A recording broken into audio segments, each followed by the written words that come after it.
news that the missing engineers are dead and buried, nobody contacted any member of my family. I've been in touch with the governor. Nobody contacted us. I was in shock. I was in pain. My children also had it over the social media. Because of that, I contacted the governor again and told him to confirm it. I wanted to hear it from the horse's mouth. I wanted a confirmation from him. And then on December 1st, he retracted it. He retracted what he said. The day we went to government house, all the women were crying. Even I myself, I cried. Time he lodged, he asked us to stay in his house. The man did not allow me to sleep. He tied towel on his waist and came into my room and was pestering me. I had to tell him, okay, wait, let me give my staff a Bible. I ran away from the place where he was and entered my staff room and they locked it. That was where I slept because of David Umahi's disturbance. David Umahi, there is nothing honorable about you. You know me very, very well. Just because you asked to date me and I said no, you turned it upside down. The minister is attempting to weaponize the Cybercrime Act to shut down people or to keep people quiet from commenting on this matter. And David Umahi told me that he's going to give me the treatment that he gave to the Nelan engineers. This man told me this on the phone. As at that time, I don't know what Nelan engineers meant. Make it make sense. The lady that was with Mary Habila released her own statement, which she wrote at the High Court of Justice in the State. And she wrote in that statement that they were... A girl dies in the home of a poor man, go to jail. A girl died in the home of the minister. The minister is the one explaining to Nigerians what has happened. Where did you see the mouth? She wrote in number 7 that Mary Habila went to make her hair and came back to show her in her room. I find that questionable. I find that unnecessary. I find that misguided. You know what they are doing? They are seeking to rig history. Because I believe this president may have come to terms that history will judge him very harshly. Do you know that even your own child that you gave birth to, if you come and meet your child dead, the first thing you do, don't touch that person. You go and call the police. Because that somebody is dead is no longer your business. It's now police work. And the police must come there. The police are the ones who have the right to take that body to the morgue, having done preliminary investigation. Otherwise, you can be charged with tampering with evidence. Can we conclude now that Minister David Umahi might have tampered with evidence? Hello guys, there is another update. There is another update on this Mary Habila's case. For those of you that do not know, Mary Habila is the same person that died allegedly in the house of Dave Umahi, the Minister of Works. Although he has come out to try to issue a warning to threaten people that are talking about this case, the issue of death is not something that we can easily sweep under the carpet, no matter who you are. No matter who you are, it is not something that you can easily sweep under the carpet. So threatening people not to talk about it, to me, is baseless, is senseless. The only thing you can actually say is that people should not talk things that cannot be proved, or manufacture things out of the thin air. But the major thing that we should be asking ourselves are to determine the circumstances that are surrounding the death of this young promising lady. Her friend has actually come out to give a statement.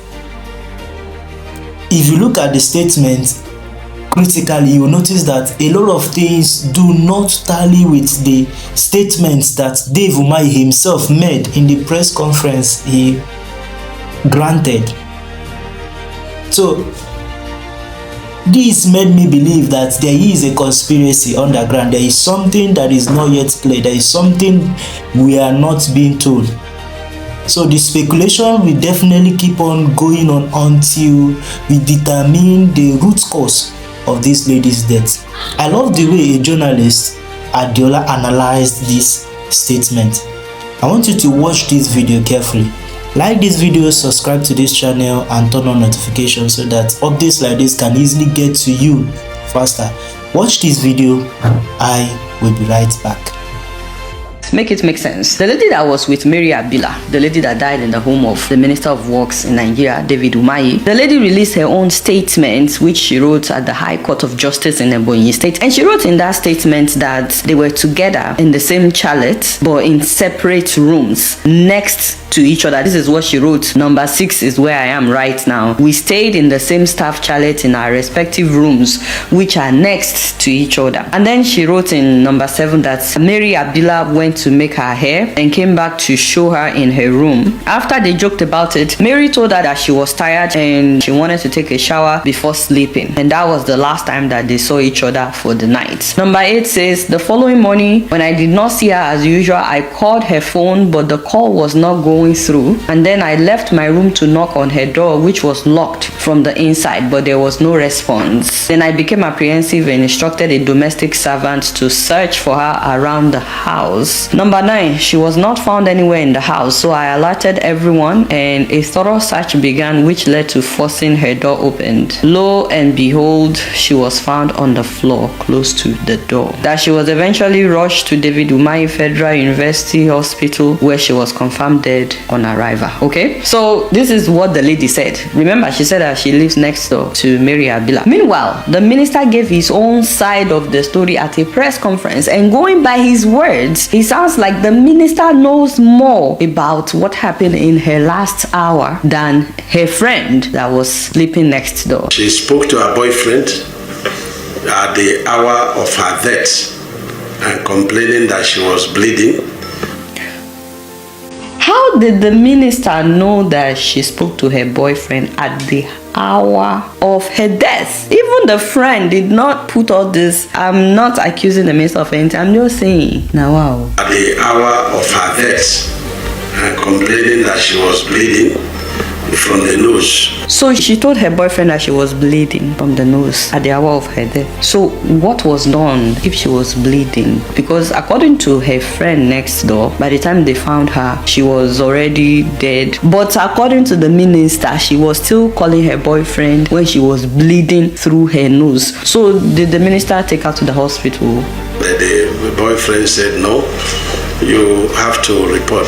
You say it has stopped. So the boyfriend said, listen, I will not continue this conversation since you are bleeding. It will increase the bleeding. And she told the boyfriend, don't cut the call. The boyfriend cut the call.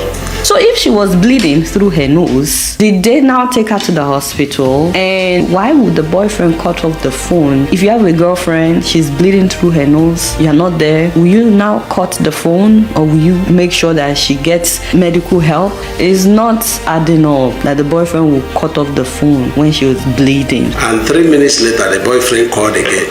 How did he know it was 3 minutes after that the boyfriend called back? And the boyfriend called again. She was not responding. And even in the morning, she told the boyfriend she was going to bath because she locked her door. So even in the morning, when they broke the door and discovered her dead, the tap was still running. So maybe it was the boyfriend that told the minister all this. We don't know. But all I know is the minister happens to know a lot more than the lady next door to her room. Alright, the minister told us that the boyfriend called Mary at the very hour of her death.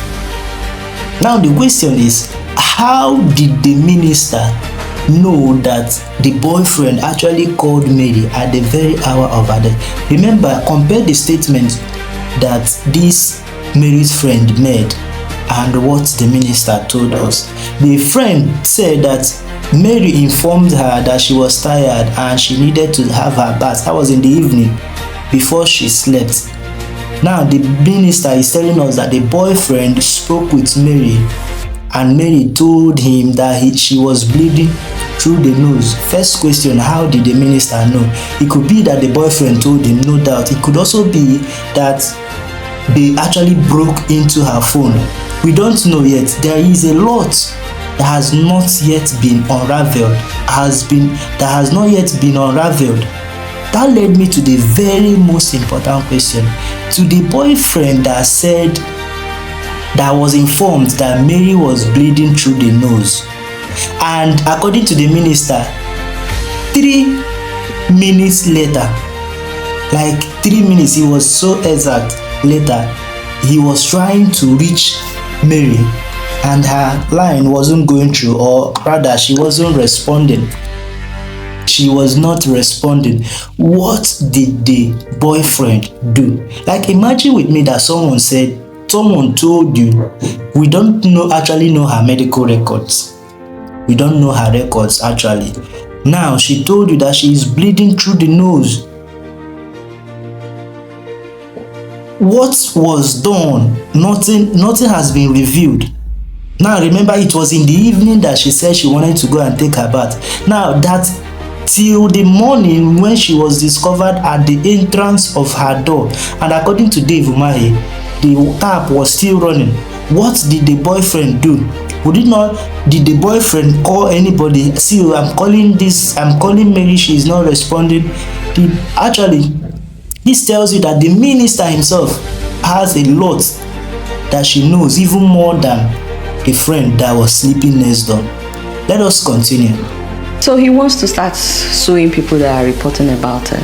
And I just want to say real quick that imagine if such a thing should happen in the home of Peter Obi. I know that he's not an elected official, but imagine if they carried out the dead body of a nurse from his home. What do you think would have happened? Because right now, all the lawmakers, nobody is saying anything. This thing happened since June. July is almost ending. Not once has this man been invited for questioning. Again, nobody is saying that he's the one that did it. But under this kind of circumstance, it shouldn't be that this matter will be swept under the carpet. But you know what? As outraged as Nigerians are, you have to see her father talking. It's unbelievable. I am Tonko Habila Wisdom, the father of late Mary Habila. Just as my barrister have just said, I don't have much to talk in this case. All that I want is the death of my daughter. We don't keep death of a little child up to so long, just like this. So that is why I'm here to say it once again and for all. I need the corpse of my daughter to take her for burial. That is what I'm standing on. That is why I said I don't want the autopsy. That's why I'm demanding the corpse of my daughter to go and bury her now. Very unbelievable. Very, very unbelievable. Are you actually sure that this is the biological father of this deceased? Like, you don't care. What is actually in your mind is one nonsense tradition that your child is dead and you don't know the cause of the death. In addition to that, there is a lot of rancor, a lot of rumors surrounding the death of your daughter. And you come out boldly to tell us you don't need the autopsy, you don't want to know the actual cause of your daughter's death. Like, nobody is saying she was killed, but would it hurt you to put to rest the rancor or the accusations that are surrounding the death of your daughter, and you are saying you don't need the autopsy?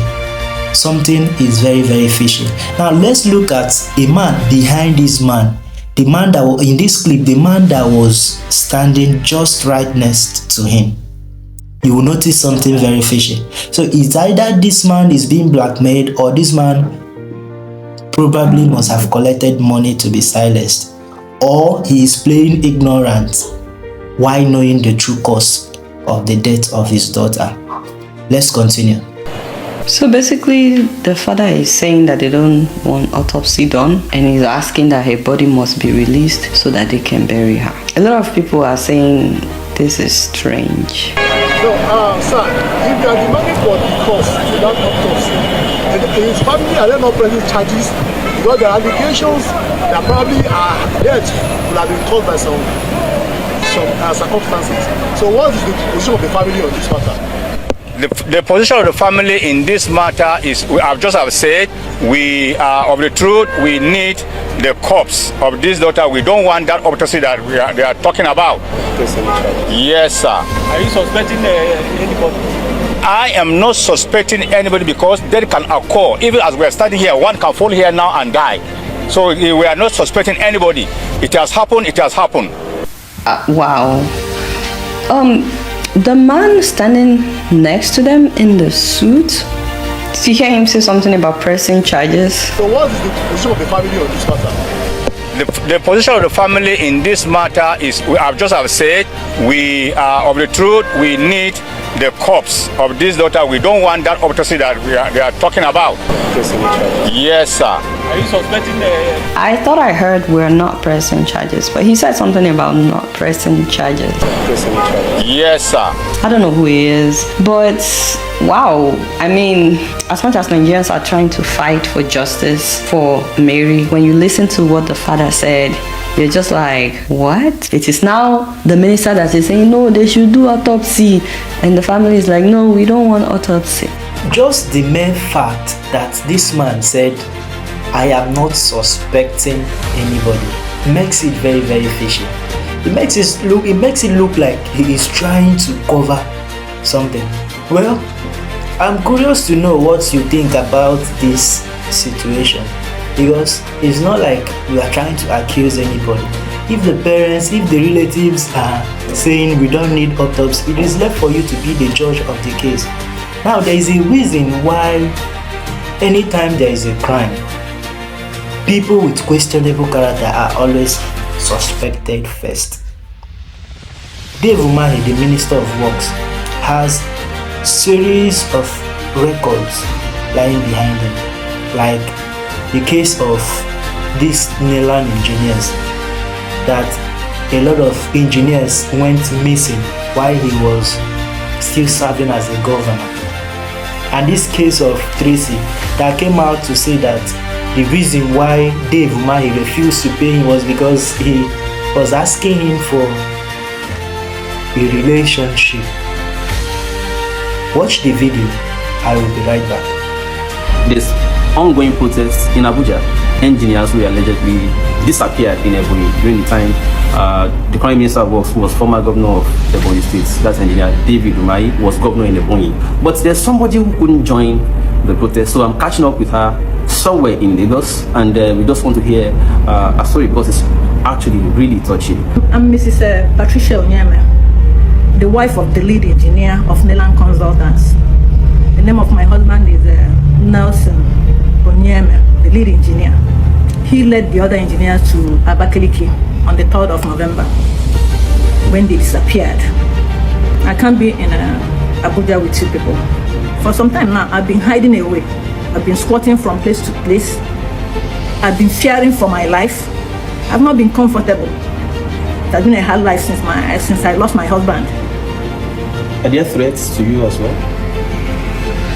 Of course, you know Umahi is a very dangerous person, and I thank God that he confirmed it. He said he was dangerous then, but that he is more dangerous now. So I'm fearing for my life. I'm very, very dangerous now. Let's nobody follow me. Because it's very dangerous. I think so. You hear me, so? That's so. Yeah. A very dangerous person. I don't feel comfortable at all. That's why, in fact, I had wanted to be in that protest. But I decided, I was advised to stay back. I can never forget it. While he was preparing for the trip, on the 2nd of November 2021, he opened up. And then told me that Umahi told him that he was stubborn. And that he should step back. The exact words he used was to take a back seat. He wasn't going to be a part of the project. That the word he said, he was being compelled to sign certificate of satisfactory completion on a job supervised by another contractor. Sign certificate of satisfactory completion on a job supervised by other contractors or engineers. That he should take a back seat. So he said he wasn't going to do it. And that was where the problem started. He told me that he wasn't going to do it, that he wouldn't want to be blacklisted by AFDB, African Development Bank, because the contract was being funded by African Development Bank. He said he wouldn't want to be blacklisted, and nobody would compel him to do that it was illegal. So on the 3rd, I told him, Nelson, be careful. You need to be careful. He just got up. I can never forget it in my life. I can never forget it. He got up and told me, Patty, nothing's going to happen to me. I'm telling you, I can never forget that moment in my life. He just got up and told me, Patty, nothing is going to happen to me. And something happened to my husband. My husband never came back again. He traveled to Abakaliki and never came back. The time he asked us to stay in his house. The man did not allow me to sleep. He tied towel on his waist and came into my room and was pestering me. I had to tell him, okay, wait, let me give my staff a Bible. I ran away from the place where he was and entered my staff room and they locked it. That was where I slept because of David Umahi's disturbance. But if it is Natasha that is accusing me of chasing her, then my face will be bolder. But not anyhow person that will accuse this handsome man of chasing him for 12 years. No, that person must be the Queen of England. He must be arrested and investigated, tried, and appropriately dealt with. Apart from the 5 Nelan engineers that are missing under his watch, there's also a family that has been in jail since 2025 that he ordered to be sent to prison in Umahi. Don't forget that this same Umahi constructed one of the most expensive airports where even a drone doesn't land today in Ebonyi. So his crimes are catching up with him and he must answer for them. David, that was with white towel on his waist, breathing like a hot dog, a dog, the underman sees. When he gave us time to stay in his house, I could not sleep that night. Nigerians, David Umahi told me that he's going to give me the treatment that he gave to the Nelan engineers. This man told me this on the phone. And at that time, I don't know what Nelan engineers meant until I read it online. How come that the parents of a girl who died in controversial circumstances are swearing to affidavit, saying they do not want the diligent investigation of the death of that girl? Who told the parents of this girl that they have the right to say they don't want investigation? Who told them? That girl is now public property number 1, and the public must establish the root cause of her death. It must be established beyond reasonable doubt, and that establishment must be made public, no matter who is involved. A poor man, if a girl dies in the home of a poor man, you go to jail. A girl died in the home of the minister is the one explaining to Nigerians what has happened. Where did you see the mouth? A minister is the one who is correcting the narrative around the death of that young girl. That the minister is attempting to weaponize the Cybercrime Act to shut down people or to keep people quiet from commenting on this matter. Mr. Minister, the freedom of speech is a constitutionally guaranteed right. A girl died in your house. There is no Cybercrime Act you can draw to stop the fact that a girl died in your house. If anything, you that is threatening people, you should be behind bars as we speak. This is not to say you are the cause of her death or you are involved in her death. That is for the police to establish. I cannot establish it. I'm not law enforcement. But if somebody dies in your house, you first of all must go in first. You must be arrested, investigated, and cleared before you can come out and speak. You must resign your position because you can use your position of influence to influence investigation. These are established protocols worldwide. Why is this our Fuji House of Promotion called the Federal Republic of Nigeria acting in the opposite of common sense? Why is it always Nigeria acting in the opposite of common sense, of reason, of wisdom? So you cannot tell us that anybody who speaks on it will do Cybercrime Act. We'll be waiting for you in court. Nigeria is a great country. Nigeria is a very, very loving country. But the only issue I have with this our country is that Nigeria is a place where law and order is easily trampled upon. It is easily trampled upon. The police doesn't invite a poor man. If we were to be a rich man, the police invites you to come and answer to your case. The police, they don't invite a poor man. If na poor man, they go just go bundle you like that. The only love wey you go get say no be for weekend. If na weekend, you fit stay there till the next week. Law and order is usually easily trampled upon. I'm not accusing anybody. I'm not accusing Dave Umahi, the Minister of Works, but I'm saying that imagine that the Nelan engineers got missing and till now nobody has come out to definitely tell us specifically this is what happened to these engineers, which means anything can actually happen. Anybody can actually disappear at any time and nothing will be done about it. So when things like this begin to happen, it makes people begin to question the character of the subject. It makes people begin to question what is actually happening.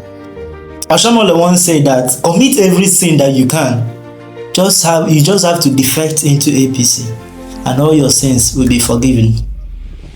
Could it be that because Dave Umahi is still in power, that is why nobody is actually asking the questions that are that are much important. Let us come and investigate what actually happened, so that everybody will rest and know that this has been done with, and this has been satisfactorily proven, and everybody is just allowing it die down. Now imagine this actually happened in the house of P2B, despite not being elected to any government position, despite not being not holding any post. Imagine with me the length at which this would have skyrocketed. Just imagine with me. We shall not continue to take the death of citizens lightly.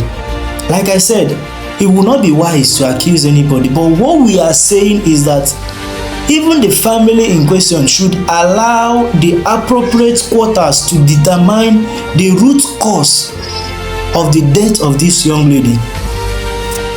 If it's just a natural death, everybody will be satisfied. But if it's not, the perpetrators must answer to the law, and that is what we are saying. I will leave you to tell me what you think about this situation in the comment section. Like this video, subscribe to this channel, and please turn on your notifications so that videos like this can easily come to you. Until the next one, please stay safe.